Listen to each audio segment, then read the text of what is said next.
வல்ல ரஹ்மான் அல்லாஹ் நம்முடைய பாவங்களை தவறுகளை மன்னித்து அவனுக்கு பொருத்தமான நல்லடியார்கள் கூட்டத்திலே நம் எல்லோரையும் சேர்த்து கொள்வானாக. வாழும் காலம் வரை ஆரோக்கியத்தை நிறைவாக தந்து கடைசி மூச்சு வரை ஆரோக்கியத்துடன் கூடி நல்வாழ்வை நம் எல்லோருக்கும் குடும்பத்தார்களுக்கும் அல்லாஹ் நசீபாக்குவானாக. இந்த உலகத்தை விட்டு பிரிகின்ற பொழுது லா இலாஹ இல்லல்லாஹ் முஹம்மது ரசூலுல்லாஹ் என்ற திருக்கலிமாவை மொழிந்த வண்ணம் நம்முடைய ஆத்மாக்கள் கைப்பற்றப்பட்டு நாளை ஜன்னத்திலே ஃபிர்தௌஸ் என்ற உயர்தரமான சொர்க்கத்திலே அன்னலம் பெருமானார் ஸல்லல்லாஹு அலைஹி வஸல்லம் அன்னவர்களுடைய தலைமையின் கீழே நம்மையும் நம்மை பெற்றவர்கள் நமக்கு கல்வி தந்தவர்கள் நம் முன்னேற்றத்திற்கு காரணமான அத்துணை மக்களையும் அல்லாஹ் ஜன்னத்துல் ஃபிர்தௌஸிலே ஒன்றிணைப்பானாக. ஆமீன் யா ரப்பல் ஆலமீன். கண்ணியத்திற்குரிய சகோதரர்களே, அன்பிற்குரிய மூமின்களே, பொதுவாகவே வாழ்க்கையிலே நாம் தொட்டதெல்லாம் துலங்க வேண்டும் என்று நினைப்போம். வாழ்க்கையில் குடும்பமாகட்டும், பிள்ளைகளாகட்டும், நாம் சம்பாதிக்கிற பொருளாதாரங்களாகட்டும், நம்மை தேடி வரக்கூடிய பதவி பட்டங்களாகட்டும், அனைத்திலும் பரக்கத்தான நல்வாழ்வு அமையப்பெற வேண்டும் என்று நினைப்பது மனிதர்களின் இயல்பு. ஆனால் நினைப்பதற்கு தக்கவாறு அதை தேடி நாம் அதற்குண்டான வழிகளை மிகச்சரியாக பிடித்திருக்கிறோமா என்றால் அதிலே மிகுந்த வருத்தமும் வேதனையும் தான் மிஞ்சும். பரக்கத்தை தேடக்கூடிய நாம் அந்த பரக்கத்திற்குரிய வழிகளை பற்றி பிடிக்கிற பொழுது நிச்சயமாக நாம் வாழ்க்கையில் தொட்டதிலெல்லாம் பரக்கத்தை அல்லாஹ் தருவான். பல்வேறு வழிகளை நமக்கு நபிகள் நாயகம் ஸல்லல்லாஹு அலைஹி வஸல்லம் அன்னவர்கள் கற்றுத்தந்திருக்கிறார்கள். இறைவனிடத்திலே துஆ செய்வதின் மூலமாக அல்லாஹ் திருக்குரானிலே கூறி காட்டிய விஷயங்களை திருநபி ஸல்லல்லாஹு அலைஹி வஸல்லம் அன்னவர்களின் வாழ்க்கையிலே நமக்கு கிடைக்கக்கூடிய பாடங்களை, வார்த்தைகளை பின்பற்றுவதன் மூலமாக பல்வேறு வாழ்வில் தரங்களில் பரக்கத்தை நம்மால் பெற முடியும்.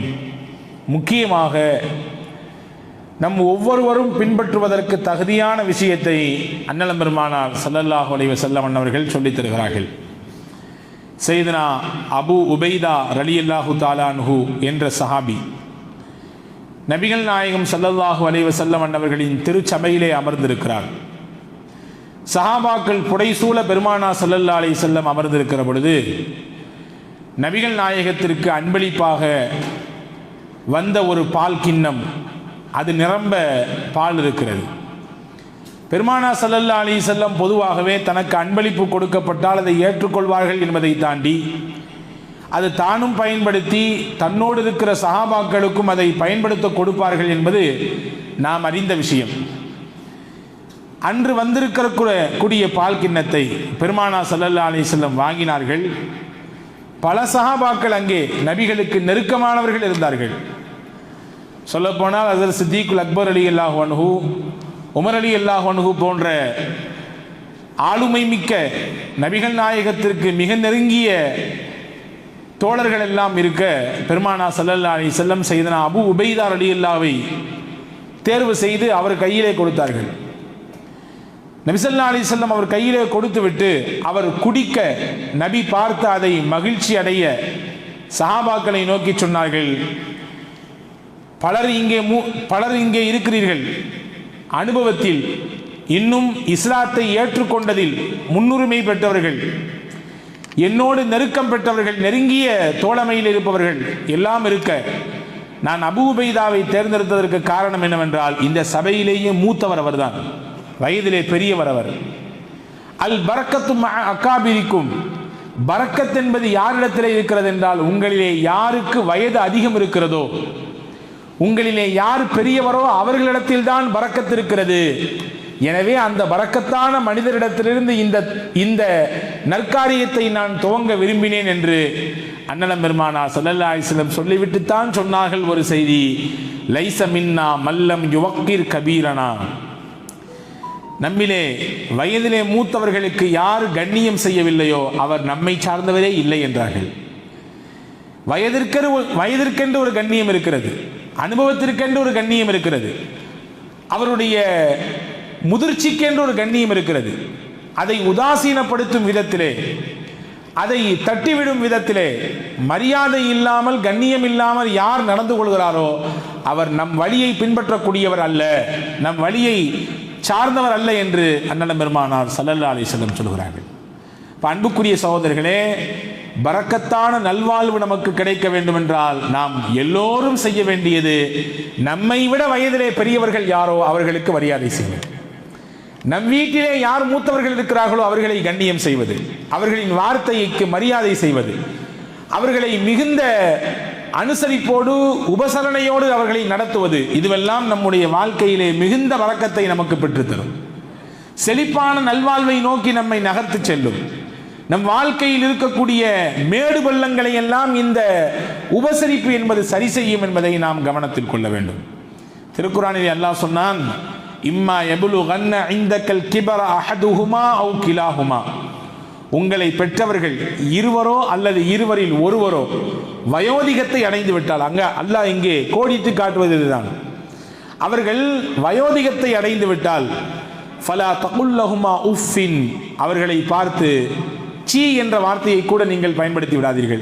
உஃப் என்றால் ஆக மனிதர்கள் பயன்படுத்தக்கூடிய வார்த்தையிலேயே ரொம்ப சின்ன வார்த்தை, சும்மாரி அப்படி ஒரு உச்சி, அந்த உச்சி கொட்டுவதை கூட நீங்கள் உங்கள் பெற்றோர்களை பார்த்து, வயது முதிர்ந்தவர்களை பார்த்து சொல்லாதீர்கள் என்று சொல்லுகிறான். என்றால் இப்போ வயதிற்கு கொடுக்கக்கூடிய மரியாதையை, மூத்தவர்களுக்கு தரக்கூடிய அக்கறையை நாம் இங்கே கவனத்தில் கொள்ள வேண்டும். எனவேதான் அரபியிலே சொல்வார்கள், சலில் முஜர்ரப வலா தஸ்அலில் ஹக்கீம, அறிந்தவரிடத்திலே கேட்பதை விடுத்து நீங்கள் அனுபவசாலி இடத்திலே கேளுங்கள் என்பார்கள். நாம் படிக்கக்கூடிய புத்தகம் சொல்லித்தராத விஷயத்தை, மண்டியிட்டு படிக்கிற பொழுது நம்முடைய ஆசிரியர்கள் சொல்லித்தராத விஷயத்தை அனுபவசாலிகள் சொல்லி தருவார்கள். அந்த அனுபவம் என்பது, அந்த அனுபவ பாடம் என்பது அவர்களிடத்தில் மட்டும்தான் பெற முடியும். வேறு எந்த புத்தகமும் அதை சொல்லாது, வேறு எந்த ஆசிரியராலும் அதை சொல்லித்தர முடியாது.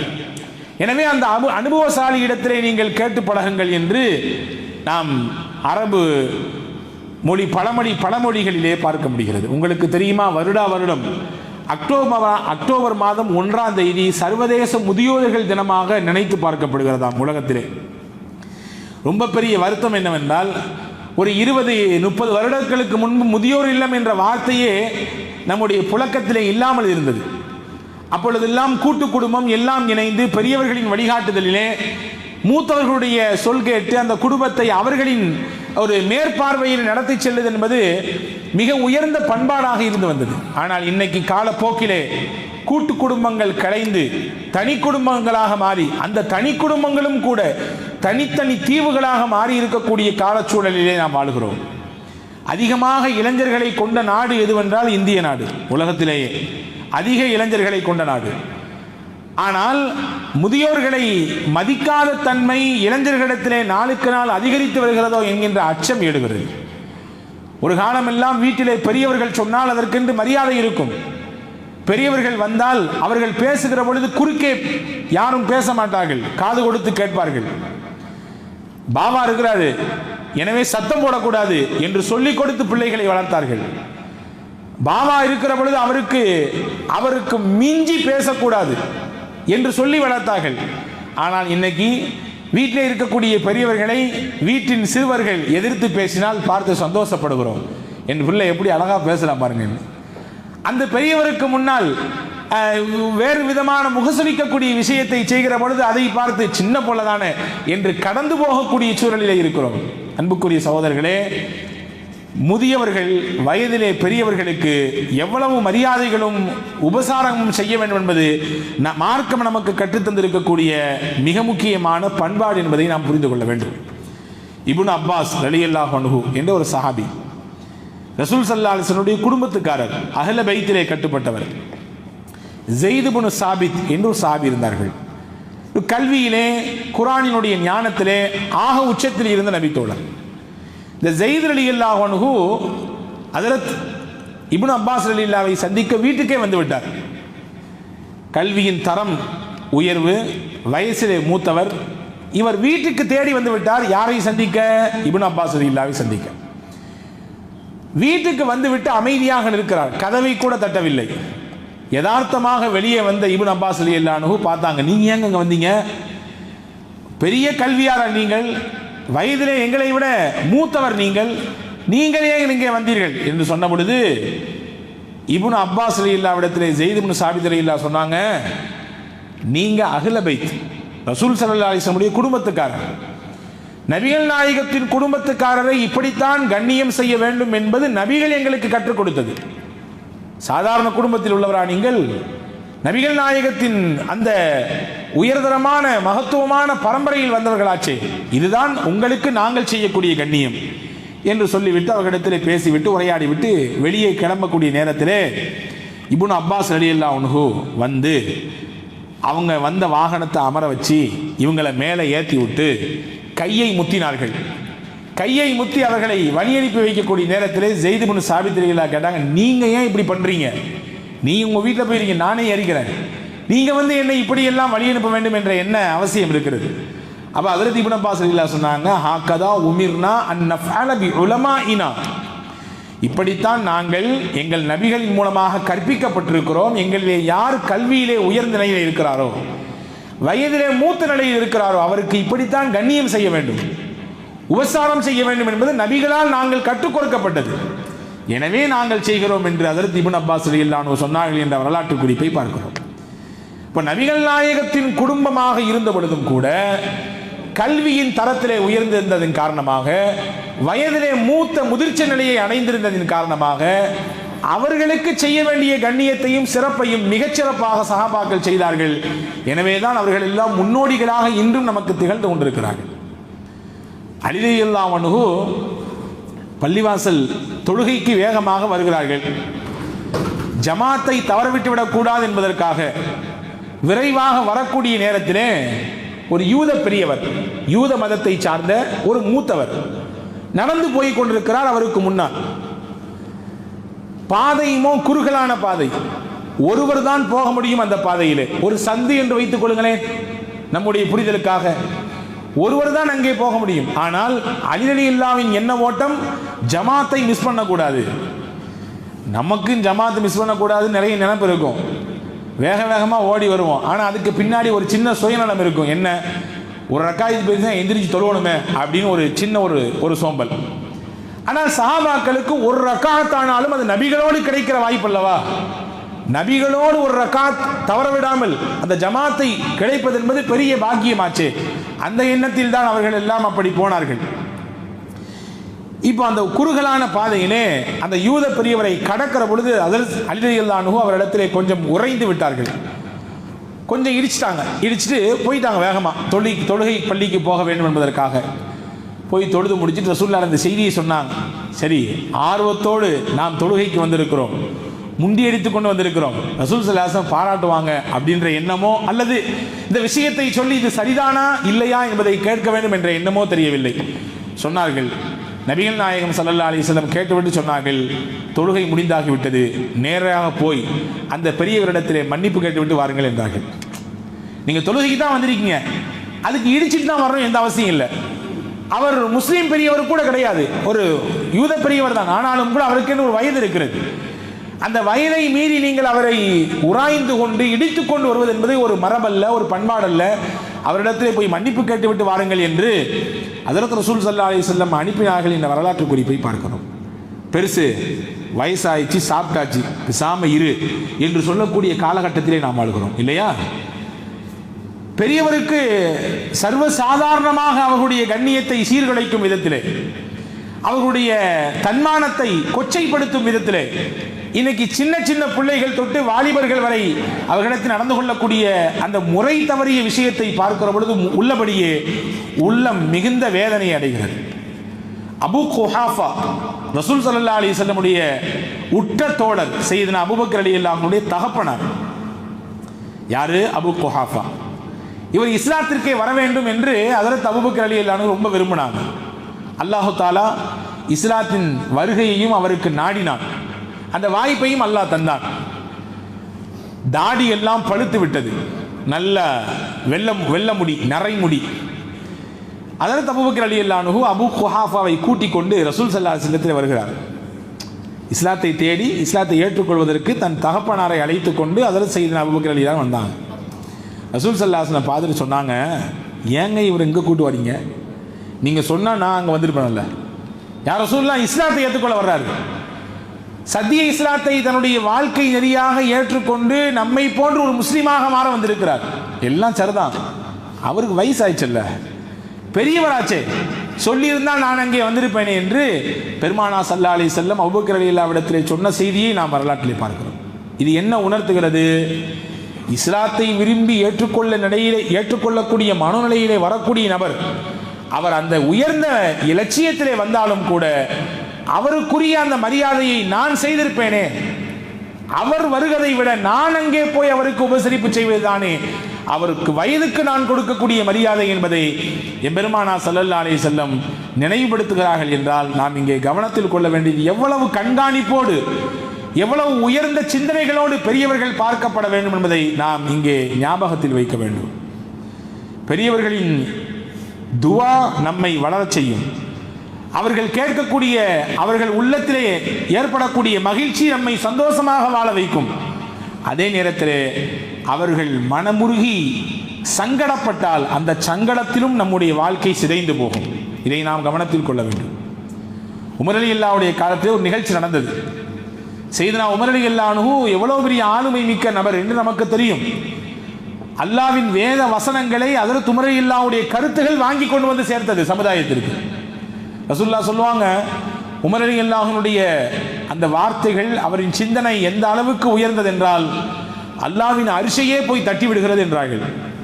உமர் ரலியல்லாஹுவின் வார்த்தை அல்லாஹ்வின் அரிசை தட்டி அல்லாஹ் வசனங்களை இறக்குகிறான் என்றார்கள். அந்த உமர் ரலியல்லாஹுடைய காலத்தில், அவங்களுடைய ஹிலாஃபத்தில் ஒரு செய்தி நடந்தது, ஒரு நிகழ்ச்சி. கிலாப் இப்னு உமையா அப்படின்னு சொல்லி ஒரு வாலிபர் இருந்தார். அவர் வீதியிலே போய் கொண்டிருக்கிற பொழுது ஒரு நாள் கேட்டார், ஒரு சஹாபி இடத்திலே, ஆகச்சிறந்த நல்லமல் எது என்று கேட்டார். ஆக உயர்ந்த நல்லமல் எது என்று கேட்டார். அப்போ அந்த காலகட்டம் அதிகமான போர்கள் நடைபெற்று கொண்டிருந்த நேரம். உமர் ரலியல்லாஹுடைய காலத்தில் தான் இஸ்லாம் பறந்து விரிந்தது. உலகத்தின் நாலா பாகங்களிலும் இஸ்லாம் போய் சேர்ந்தது அந்த காலகட்டத்தில் தான். அப்போ அந்த சஹாபி உடனே சொன்னாங்க, அல்லாஹ்வின் பாதையிலே ஜிஹாதுக்காக வேண்டி போவது இதுதான் ஆக சிறந்த அமல் அப்படின்னாங்க. இந்த கிலாப் இப்னு உமையா வாலிபர் கேட்ட உடனே அவருக்கு ஒரு பூஸ்ட் ஏறிடுச்சு. எப்படியாவது நாம் அல்லாஹ்வுடைய பாதைக்கு போயிடணும், ஜிஹாதுக்கு போயிடணும்னு சொல்லி தன்னுடைய அப்பாட்ட போய், தகப்பனார் இடத்துல போய் கேட்டார். அவருக்கு பெயர் அபூ கிலாப். வயது முதிர்ந்தவர், பெரியவர். அவருக்கு பிள்ளைய போர்க்களத்துக்கு அனுப்பவும் மனசு இல்லை. காரணம், வாலிபர். திருமணம் முடித்து அவரை பார்த்து அழகுபட்டு நாம் சந்தோஷப்பட வேண்டும் என்று நினைத்துக் கொண்டிருந்தார். எல்லா தகப்பனுக்கும் வரக்கூடிய எண்ணம் தானே. ஒரு குறிப்பிட்ட வயசு வந்த பின்னாடி அந்த பிள்ளைகளுக்கு அங்கே பிள்ளைகள் பேசுகிறத பார்த்து மகிழ்ச்சி அடைவாங்க. ஒரு காலகட்டத்தில் அந்த பிள்ளைங்களுடைய அறிவை பார்த்து மகிழ்ச்சி அடைவார்கள். ஒரு காலகட்டம் வரும் அவர்களுடைய திறமையை பார்த்து சந்தோஷப்படுவார்கள். இன்னொரு காலகட்டம் வரும் அவர்களை மணமகனாக பார்த்து மகிழ்ச்சி அடைய வேண்டும் என்று நினைப்பார்கள். எல்லாத்துக்கும் இருக்கிறது தான். அந்த மாதிரி அவரும் நினைச்சார். நிக்கா செஞ்சு பார்க்கணும்னு ஆசைப்படுறேன், நீ போருக்கு போறேன்றிய. இல்லை, நான் போய் தான் அவன் வல்கட்டாயமாக அவர் நிற்கிறார். உடனே அபூ கிலாப் சரி போயிட்டு வாப்பான்னு சொல்லி அனுப்பிடுறாரு. கிலாப் இப்னு உமையா நேரம் உமர் ரலியல்லாஹு இடத்துல வந்து, இந்த மாதிரி நான் போர்க்களத்துக்கு போனேன், என்ன எங்கே அனுப்பி வைங்க. அப்போ சையதுனா உமர் ரலியல்லாஹு அன்ஹு முறைப்படி அனுமதி கேட்டு வந்திருப்பதினாலே ஒரு ஒரு களத்திற்கு அனுப்பி வைத்தார்கள். இராணுவ தளங்கள் பல இடங்களிலே முகாமிட்டு இருந்தது. அதிலே ஒரு முகாமுக்கு ஹஜ்ரத் உமர் ரலியல்லாஹு அன்ஹு இவரை அனுப்பி வைத்து விட்டார்கள். அங்கே தங்கி இருக்கிறார். போன புள்ள வரலையேன்னு சொல்லி வயதான பெரியவர் அந்த வயது முதிர்ச்சியிலே தேம்பி தேம்பி அழுதார். தன் மகனை பிரிந்த அந்த பிரிவு அவரால் தாங்கிக் கொள்ள முடியவே இல்லை. ஒரு கட்டத்தை அழுது அழுது யாக்கூப் நபிக்கு என்ன ஏற்பட்டதோ அது இவருக்கு ஏற்பட்டு விட்டது. யாக்கூப் நபிக்கு என்ன ஏற்பட்டுச்சு? யூசுப் அலைஹிஸ்ஸலாமை தொலைத்ததன் காரணமாக அழுது அழுது ஹஜ்ரத் யாக்கூப் அலைஹிஸ்ஸலாமுடைய பார்வை போய்விட்டது. பார்வையே போய்விட்டது. திருப்பி பார்வை வந்தது. எப்படி வந்தது என்று குர்ஆனும் சொல்கிறது. யூசுப் அலைஹிஸ்ஸலாம் ஒரு துணி கொடுத்து விட்டார்கள். அந்த துணியை கொண்டு நீங்கள் அவருடைய முகத்திலே போடுங்கள், பார்வை வரும் என்று சொன்னார்கள். வந்தது. வரலாறு சொல்லுகிறது, குர்ஆன் சொல்லுகிறது. இப்போ அந்த மாதிரி இந்த அபூ கிலாப் தன்னுடைய மகனை பிரிந்த அந்த பிரிவு இருக்கிறதே மிகப்பெரிய வழி சகோதரர்களே. நம்ம எல்லோருக்கும் தெரியும். பிரிவு இருக்கிறதே, அந்த பிரிவை போன்று உண்டான வழி வேறு எதுவும் இல்லை. ஆனால் சில காலகட்டங்களிலே பிரிந்துத்தான் ஆக வேண்டும். அந்த பிரிவு தான் நம்முடைய வாழ்க்கையிலே மேன்மையையும் உயர்வையும் தரும். கணவனை மனைவி பிரிய வேண்டும், பிள்ளைகளை பெற்றோர் பிரிய வேண்டும், பெற்றோர்களை பிள்ளைகள் பிரிய வேண்டும், சூழல் ஏற்படும் அப்படி. ஆனால் அதிகபட்சமான பாசமும் அந்த பிணைப்பும் இந்த மகனுக்கும் தந்தைக்கும் இருப்பதினாலே அவர் அழுது அழுது கண்ணெல்லாம் குருடாய் போய்விட்டது. ஒரு நாள் அப்படியே கம்பை பிடித்து கொண்டு ஊன்றி கொண்டு அப்படி வந்தார் இந்த அபூ கிலாப். ஒரு மரத்து அடியிலே நின்று கொண்டு ஒரு கவிதை படித்தார். என்ன கவிதை?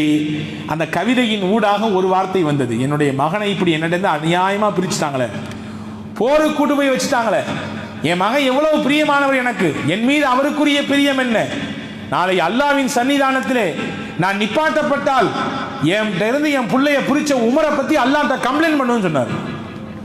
இந்த கவிதை அப்படி போற போக்கில் அங்க ஒருவருடைய காதில் விழுந்துச்சு.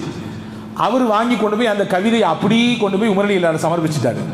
இந்த மாதிரி காட்டில் ஒருத்தர், ஒரு வயசான பெரியவர், உங்களை பற்றி அல்லாஹ்ட்ட கம்ப்ளைண்ட் பண்ண போறேன்னு சொல்லி கவிதை படிச்சுட்டு இருக்காரு.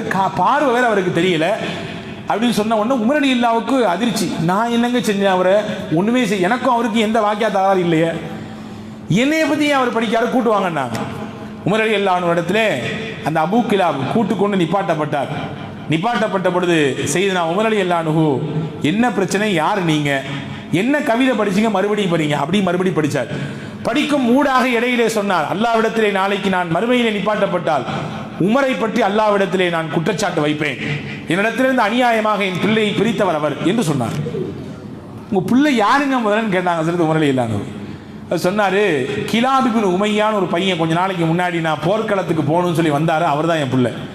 அவர் விருப்பப்பட்டு தானே வந்தாரு, விருப்பப்பட்டு வந்தால் நீங்க விசாரிக்கிறது இல்லையா, பெரியவங்கெல்லாம் அவங்க இல்லையா, பெரிய பெற்றோர், வயது முதிர்ந்த பெற்றோர்கள் இல்லையா என்றெல்லாம் விசாரித்து அதற்கல்லவா நீங்கள் தீர்வை சொல்லியிருக்க வேண்டும், எப்படி நீங்கள் என்னிடத்திலிருந்து அவரை பிரித்திருக்கலாம். உமர் ரலியல்லாஹு கேட்டாங்க, உங்க பிள்ளை உங்களுக்கு அவ்வளவு பிடிக்குமான்னு கேட்டாங்க. ஆமா, எந்த தகப்பனுக்கு தான் பெத்த பிள்ளையை பிடிக்காது, ஆனால் எனக்கு ஒரு படி மேலே அதிகப்படியான பிரியம் உண்டு எனக்கு என் பிள்ளையின் மீது. காரணம், என்னை அப்படி பராமரித்துக் கொள்வார் அவர் சொல்றார். என் பிள்ளை என்னை அப்படி பார்த்துக்குவார். என்னங்க செய்வார் உங்க பிள்ளை சொல்லுங்களேன் அப்படின்னு உமர் ரலியல்லாஹு ஆச்சரியப்பட்டு கேட்க, செய்தனா உமர் ரலியல்லாஹு இடத்துல அபூ கிலாப் சொன்னார், ஒரு விஷயத்தை இதை செய்யி என்று சொல்லுவது ஒரு முறை, இதுதான் தேவை என்று புரிந்து கொண்டு செய்வது இன்னொரு தரம். என் புள்ள ரெண்டாவது தரம். நான் எனக்கு என்ன வேணும்ன்றதை சொல்லி செய்ய மாட்டாரு, சொல்றதுக்கு முன்னாடியே எனக்கு இதுதான் தேவை என்பதை புரிந்து செய்பவர், இதுதான் தகப்பனாரின் விருப்பம் என்பதை புரிந்து நடந்து கொள்பவர். ஒரு காலகட்டத்திலும் என் மனது கோணாத விதத்திலே என்னை அவர் பார்த்து கொண்டிருக்கிறார் அப்படின்னு சொல்லிட்டு ஒரு செய்தி சொன்னார். அதுக்கு ஒரு சின்ன உதாரணம், தினசரி எனக்கு அவர் ஒட்டகத்திலிருந்து பாலை கறந்து கொண்டு வந்து கொடுப்பார் என் பசி ஆற்றுவதற்காக வேண்டி. எல்லாரும் கறக்கிற மாதிரி ஒட்டகத்திலிருந்து பாலை என் புள்ள கறக்க மாட்டார். எனக்கு எந்த ஒட்டகத்திலிருந்து பாலை கறக்க வேண்டும் என்பதை ராத்திரியே தேர்வு செய்வார். தேர்வு செய்து அந்த ஒட்டகத்திற்கு நன்றாக தீனி போடுவார். காலை எழுந்தவுடன் அந்த ஒட்டகத்தின் மடுவையை குளிர்ந்த நீரை கொண்டு நன்றாக கழுகுவார். அது குளிர்ந்த பிறகு அதிலிருந்து பாலை மிகச்சிறப்பாக கறந்து என்னிடத்திலே கொண்டு வந்து நான் எழும்பு வரை நின்று என்னிடத்திலே கொடுத்து நான் குடித்து வயிறாறிய பிறகு அதை பார்த்து மகிழ்ச்சிப்பட்டு போவார் இப்படி சொல்றாங்க.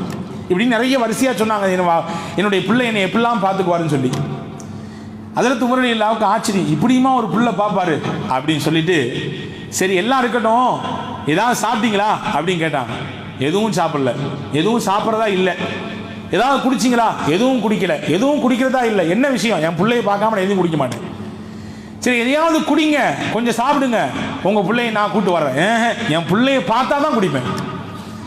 செய்தனா உமர் ரலியல்லாஹுவுக்கு ரொம்ப தர்ம சங்கடமாகி விட்டது. சரி கொஞ்சம் இருங்கன்னு சொல்லி ஒரு அறையிலே அவரை தங்க வைத்தார்கள். உடனடியாக தகவல், அவர் எந்த ராணுவ முகாமில் இருக்கிறார், உடனடியாக அவர் கிளம்பி வர வேண்டும் மதீனாவிற்கு. தந்தி போனது, கிளம்பி ஓடி வந்தார் அவர். மகனை வந்து ஹஜ்ரத் உமர் ரலியல்லாஹு இன்னொரு அறையிலே வச்சு விட்டு சொன்னார்கள், உங்க அப்பாவை ரொம்ப நீ கவனிச்சுக்குவியான்னு கேட்டாங்க. ஆமா. அப்பாவுக்கு விருப்பம் இல்லாம தான் போர்க்களத்துக்கு வந்தியா? ஆமா, அவர் சங்கடப்பட்டாரு, இருந்தாலும் எனக்கு போருக்கு போகணுமே ஆசை, ஜிஹாதில் கலந்து கொள்ளணுமே என்ற விருப்பம், அதுதான் என்னை கூட்டிக் கொண்டு வந்தது. சரி, இப்போ நான் உங்கள்கிட்ட ஒரு விஷயம் விரும்புகிறேன். என்ன தெரியுமா? உங்கள் அப்பாவுக்கு டெய்லி காலையில் பால் கறந்து கொடுப்பல்ல, அதே மாதிரி உங்கள் அப்பாவுக்கு எப்படி நீ பாலை கறந்து கொண்டு வருவியோ அதே மாதிரி ஒரு பாத்திரத்திலே பாலை கறந்து கொண்டு வா என்று சொன்னார்கள். அவர் போனார். கிலாப் இப்னு உமையா அன்னைக்கு ராத்திரி அந்த ஒட்டகத்தை ஒன்றை பிடித்தார், நன்றாக அதுக்கு தீனி போட்டார். மறுநாள் காலையிலே அவர் செய்வதை போன்றே செய்து பாலை கறந்து கொண்டு வந்து செய்தனா உமர் ரலியல்லாஹு இடத்திலே கொடுத்தார்கள். இங்கே ஏறி வர்றேன் அப்படின்னு சொல்லிட்டு பாலை வாங்கி கொண்டு செய்தனா உமர் ரலியல்லாஹு அபூ கிலாப் இடத்திலே போனார்கள். தந்தை, கண்டறியாத தந்தை. அவரிடத்திலே போய் சொன்னார்கள், உங்க பையன் வந்துருவாரு, இன்ஷா அல்லாஹ் இன்னைக்கு உங்களை வந்து பார்த்துருவாரு, இந்த பாலை மட்டும் கொஞ்சம் குடிங்க அப்படின்னு சொல்லி தகப்பனார் இடத்திலே கொடுத்த பொழுது அவர் குடிக்க மாட்டேன், மகனை பார்க்கும் வரை குடிக்க மாட்டேன் என்று வல்கட்டாயமாக சொன்னார். குடிக்காட்டி உங்க மகனை நான் உங்கள்கிட்ட காட்ட மாட்டேன் என்று உமர் ரலியல்லாஹு சொன்னாங்க. உடனே சரி என் பிள்ளையை பார்க்கணுமே என்ற ஆர்வத்தில் கையிலே பாலை வாங்கி கொண்டார். என்ன ஆச்சரியம், பாலை குடிப்பதற்கு வாய்க்கு பக்கத்திலே பாத்திரத்தை கொண்டு போனார். கொண்டு போன பாத்திரம் மறுபடியும் கீழே இறங்கி விட்டது. இறங்கிய கண்டறியாத அந்த வயோதிகர் சொன்னார், பால் இருக்கிறது, பாத்திரமும் இருக்கிறது, இந்த பாத்திரத்திலும் பாலிலும் என்னுடைய மகனின் வாடை அடிக்கிறதே. அப்போ கிலாப் இப்னு உமையாங்கிற பக்கத்துல தான் எங்கேயோ இருக்கிறாரு, நீங்கள் என்னை அவரை காட்டாமல் மறுக்கிறீர்கள், மறைக்கிறீர்கள். உமர் ரலியல்லாஹு ஆடி போயிட்டாங்க. இப்படியுமா ஒரு தந்தை மகனுக்கு மத்தியிலே உண்டான உறவு இருக்கும்? உடனே தன் மகனை கூப்பிட்டு தந்தையை பார்க்க செய்து கட்டி தழுவி அங்கே பாச போராட்டங்கள் நடந்தது என்பதாக வரலாறு சொல்கிறது.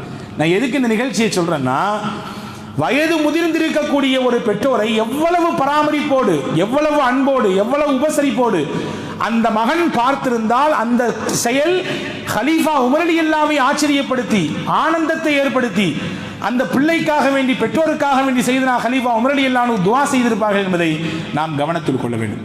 நான் என்ன கேட்கிறேன், இந்த நிலையில் இன்றைக்கு பெற்றோர்கள் பராமரிப்போடு பிள்ளைகளிடத்திலே, குறிப்பாக வயது முதிர்ந்திருக்கக்கூடிய பெற்றோர்கள் பராமரிக்கப்படுகிறார்களா என்ற ஒரு கேள்வி இருக்கிறது. ஒரு சகோதரர் அனுப்பி வைத்தார், ஒரு 10 விஷயம், யாரோ ஒருத்தர் எழுதியிருக்கிறார், ஒரு 10 விஷயங்கள், நீங்க இந்த 10 விஷயத்தை ஃபாலோ பண்ணணும், குறிப்பா நீங்க வயோதிகத்தை அடைந்த பின்னால் இதை பின்பற்றினீங்கன்னா நீங்க சந்தோஷமா இருக்கலாம் அப்படின்னு போட்டிருக்காரு.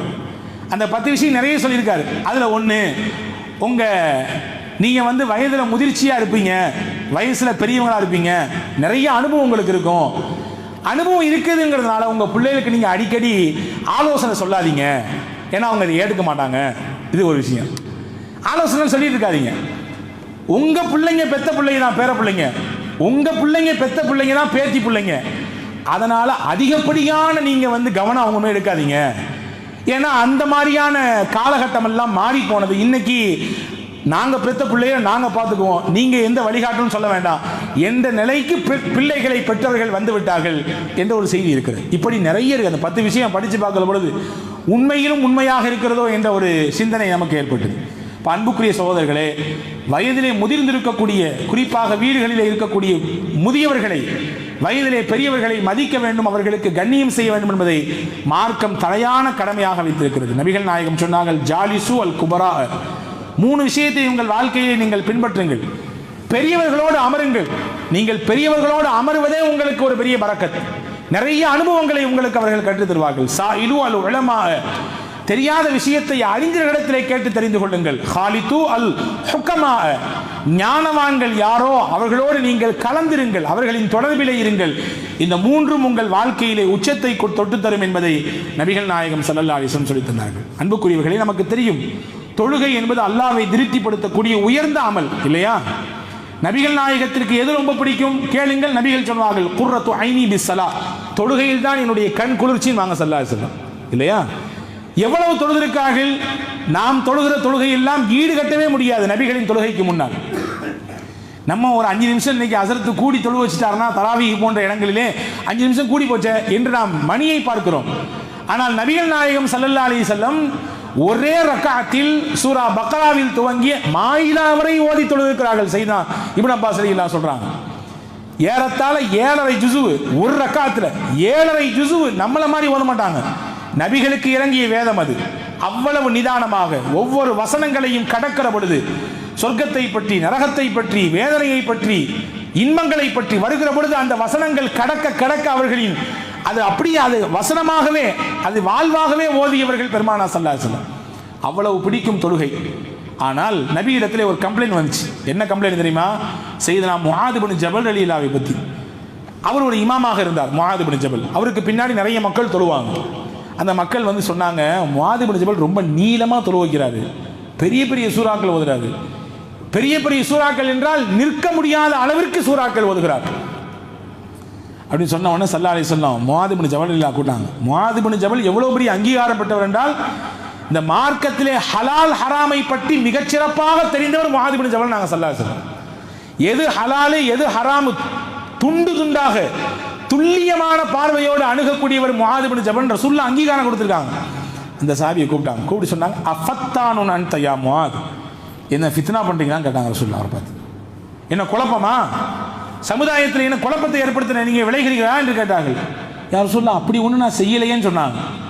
என்னமோ மக்களை சடைவடையக்கூடிய விதத்தில் நீங்கள் தொழ வைக்கிறதாக எனக்கு கம்ப்ளைண்ட் வந்திருக்குத அப்படின்னு சொல்லிட்டு சொன்னாங்க, ஐயுக்கும் அம்மன் நாச ஃபல் யுஹஃபிஃப், உங்களில் யார் மக்களுக்கு தொழுகை நடத்துகிறாரோ இமாமத் செய்கிறாரோ அவர் ரொம்ப ஹஃபீஃபாக மக்களுக்கு நளினத்தை ஏற்படுத்தும் விதத்தில் தொழுகை வைக்கட்டும், நீல நீளமாக சடைவை ஏற்படுத்தக்கூடிய விதத்தில் தொழுகை வைக்க வேண்டாம் அப்படின்னு சொல்லிட்டு சொன்னாங்க. ஃபஇன்ன ஃபீஹிம் அஸ்ஸகீர் வல் கபீர் வல் ஹாஜா, காரணம் அவரு முன்னாடி நின்று தொழ வைப்பாரு, அவருக்கு பின்னாடி சின்ன பிள்ளைங்க நிற்பாங்க, தேவையுடையவர்கள் நிறைய இருப்பாங்க, தொழுதுட்டு வேகமாக போனவங்களுக்கு ஏதாவது தேவைகள் இருக்கும், முக்கியமாக வயசில் பெரியவங்க இருப்பாங்க, வயதிலே பெரியவர்கள் இருப்பார்கள், தேவையுடையவர்கள் இருப்பார்கள், அவர்களை எல்லாம் கணித்து தான் பார்த்து தான் தொழுகை வைக்க வேண்டும்.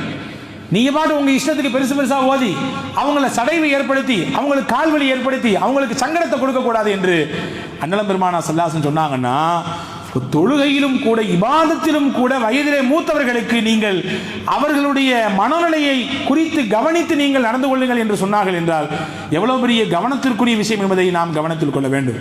அன்புக்குரியவர்களை, ஒரு விஷயத்தை நாம் அழுத்தமாக புரிந்து கொள்ள வேண்டும். இன்னைக்கு நம்ம பெரியவங்களுக்கு மரியாதை செஞ்சா, கண்ணியம் செஞ்சா, வயசுல மூத்தவங்களுக்கு நம்ம உபசரணையும் நடந்து கொண்டால், நாளைக்கு நம்மளும் அந்த வயசுக்கு வருவோம், நம்மளை கண்ணியம் செய்யறதுக்கு அல்லாஹ் ஆளை ஏற்படுத்துவோம். இல்லை செய்யல, அம்மா அப்பாவை பார்த்துக்கல, வயசாகி போச்சு, அவங்கள ஓரம் கட்டி வச்சிருக்கோம், அவங்களுடைய சொல்லுக்கு மதிப்பு இல்லை, மரியாதை இல்லை, உதாசீனம் படுத்தணும் சொன்னா இதை விட 2 மடங்கு 3 மடங்கு நம்மளை உதாசீனப்படுறதுக்கு அல்லாஹ் ஆளை ஏற்படுத்திடுவோம். ரசூலுல்லாஹ் சொன்னாங்க, மா அக்ரம ஷாபுன் ஷைஹன் லிசின்னிஹி, எந்த ஒரு வாலிபர் வயது முதிர்ந்த பெரியவர் அவருடைய வயதிற்காக வேண்டி அவரை கண்ணியம் செய்கிறார், மரியாதை செய்கிறார், இல்லா கய்யலல்லாஹு லஹு மின் மையுக்ரிமுஹு இன்த சின்னிஹி, அல்லாஹ் இந்த வாலிபர் வயதா வரல, வயோதிகத்தை அடைவாரல்ல, அந்த சமயத்தில் இவருக்கு கண்ணியம் செய்யறதுக்கு அல்லாஹ் ஆளை ஏற்படுத்திடுவான், அல்லாஹ் ஆளை ஏற்படுத்தி விடுவான் என்று அண்ணன் பெருமானார் ஸல்லல்லாஹு அலைஹி வஸல்லம் சொல்லித்தரக்கூடிய ஹதீஸை பார்க்கிறோம். எனவே அன்புக்குரிய சகோதரர்களே, பெரியவர்களுக்கு மரியாதை என்பதை நாம் வளர்ந்து வரக்கூடிய பிள்ளைகளுக்கு கற்றுத்தர வேண்டும். நமக்கு நம்ம பெற்றோர்கள் எப்படி சொல்லிக் கொடுத்தாங்களோ, நமக்கு நம்ம ரொம்பலாம் வேண்டாம், ஒரே ஒரு தலைமுறையை மட்டும் முன்னால் எடுத்துக்கொள்ளுங்கள் போதும். நம்முடைய பெற்றோர்கள் நம்ம எப்படி வளர்த்தார்கள், நம்ம வீட்டில் இருக்கக்கூடிய பெரியவங்களை எப்படி பேசணும்னு சொன்னாங்க, நம்ம தெருவில் இருக்கக்கூடிய மொஹல்லாக்களில் இருக்கக்கூடிய பெரியவர்களிடத்தில் எப்படி நடந்து கொள்ள வேண்டும் என்று சொன்னார்கள், அதை நாம் நம்முடைய பிள்ளைகளுக்கு அடுத்த தலைமுறைக்கு கற்றுக் கொடுக்கிற பொழுது ஒரு மரியாதையான கண்ணியமான மதிக்கக்கூடிய தலைமுறை உருவாகும் என்பதை நாம் கவனத்தில் கொள்ள வேண்டும். இன்னைக்கு சர்வ சாதாரணமாக கற்றுத்தரக்கூடிய ஆசிரியர்களை கை உயர்த்தக்கூடிய பிள்ளைகள் உருவாகிவிட்டார்கள். எவ்வளவு பெரிய அவலமான சூழல்! கல்வி கற்றுத்தரக்கூடிய ஆசிரியர்களை கையை உயர்த்தி அடிப்பதற்கு, அவர்களை முறைப்பதற்கு, நாவை கொண்டு இருத்தி கொண்டு அவர்களை பல்லை கடித்து முறைப்பதற்கெல்லாம் இன்னைக்கு பிள்ளைங்க ரொம்பலாம் இல்லை, 8ஆம் கிளாஸ் 9ஆம் கிளாஸ் படிக்கக்கூடிய பிள்ளைங்க. யாராவது நம்முடைய காலத்தில் யோசித்திருப்போமா? கல்வி கற்றுத்தரக்கூடிய ஆசிரியர் எந்த மதத்தை சார்ந்ததாக இருக்கட்டும், யாராவது நம்ம யோசிச்சிருப்போமா? அந்த மாதிரி எவ்வளவு பயம் இருக்கும், அந்த ஆசிரியருக்கு என்று எவ்வளவு மரியாதை இருக்கும். இன்னைக்கு அதெல்லாம் இல்லை. இது எங்கிருந்து இந்த விஷயத்தை துவங்க வேண்டும் என்றால் இல்லங்களிலிருந்து துவங்க வேண்டும். நம் வீட்டில் இருக்கக்கூடிய பெரியவர்களுக்கு மரியாதை செய்ய வேண்டும் என்பதை கற்றுத்தர வேண்டும். வாங்க போங்க என்ற உயர்ந்த மரியாதை வார்த்தைகளை சொல்லித்தான் வளர்க்க வேண்டும். சர்வசாதாரணமாக வாப்போ என்று சொல்லிவிட்டாலே அது பெரிய குற்றம். ஒரு காலத்தில் தந்தையை பார்த்தோ அல்லது வயது முதிர்ந்து தன்னை விட 2 வயது உயர்ந்திருக்கக்கூடிய அண்ணனை பார்த்தோ வாப்போ என்று சொல்லிவிட்டால் அது பெரிய குற்றம். மரியாதையோடு பேச வேண்டும் என்று நம்முடைய பெற்றோர்கள் கற்றுக் கொடுத்திருக்கிறார்கள். அதை அடுத்த தலைமுறைக்கு சொல்லித்தர வேண்டிய அவசியமும் தேவையும் நமக்கு இருக்கிறது என்பதை கவனத்தில் கொள்ளுங்கள்.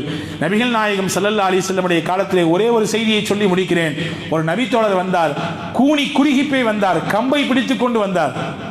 வந்தவர் சொன்னார், நான் ஒரு காலத்திலே நல்ல பலமிக்கவனாக இருந்தேன், என்னுடைய மகன் பலவீனமாக இருந்தார். ஆமா, சின்ன புள்ள பலவீனமாக தான் இருக்கும். நான் ஒரு காலத்திலே வசதி வாய்ப்போடு இருந்தேன், எல்லாம் நான் சம்பாதித்தேன், என்னுடைய உழைப்பு, என்னுடைய திறமை. என்னுடைய புள்ள எனக்கு கீழே இருந்தார். உழைக்கும் பொழுது நமக்கு கீழே தானே நம்முடைய பிள்ளைங்க இருப்பாங்க. அவருக்கென்று தனிப்பட்ட முறையில் எந்த சொத்து சுகம் வருமானம் எதுவும் கிடையாது. ஆனால் அந்த காலகட்டத்திலே என் பிள்ளையை நான் சிறப்பாக பார்த்து கொண்டேன். அவன் தேவை எதுவென்று தெரிந்து தெரிந்து செய்தேன். ஒன்றை கூட நான் அவனுக்கு விட்டு வைக்கவே இல்லை.